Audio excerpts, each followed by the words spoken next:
না ভোট থাকবে যদি কোথাও দেখা যাচ্ছে যে একজন মাত্র প্রতিদ্বন্দ্বী, হ্যাঁ, একটা ইলেকশনে একজন মাত্র ক্যান্ডিডেট, আর কোনো ক্যান্ডিডেট নাই, তো সেই একজন ক্যান্ডিডেটের ক্ষেত্রে এই বিধানটা থাকবে। আরপিওতে এই বিধানটা আনা হচ্ছে, সেটা হচ্ছে যে আপনি না ভোট দিতে পারবেন।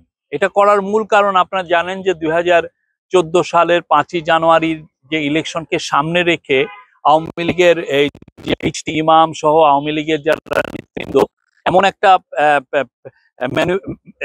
ম্যানুপুলেট করলেন, করার ফলে দেখা গেল যে 154টা ভোট তারা এককভাবে প্রার্থী দিয়ে জিতে গেলেন। মানে ইলেকশন হওয়ার আগে আপনি 154টা 153টায় জায়গায় ওরা জিতে গেলেন, তাও অন্য কেউ। মানে কি, আপনি ইলেকশন হলো না, আপনি ভোটও দিতে পারলেন না, অথচ ওদের পলিটিক্যাল পার্টি একটা এই ম্যানুপুলেট করে পুরো সিস্টেমটাকে ম্যানুপুলেট করে এটা করে ফেলেছে।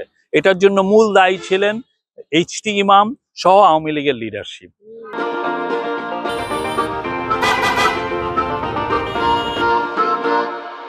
এই কাজটা যেন বাংলাদেশে আর না হয়, বাংলাদেশের ইতিহাসে যেন এটা রিপিট না করে, বাংলাদেশের মানুষ যেন তার ভোট দিতে পারেন, দিয়ে যেন তাদের ক্যান্ডিডেটদেরকে, তাদের চয়েসের ক্যান্ডিডেটকে সে যেন জিতাতে পারেন, সেই জন্য এই বিধানটা করা হয়েছে।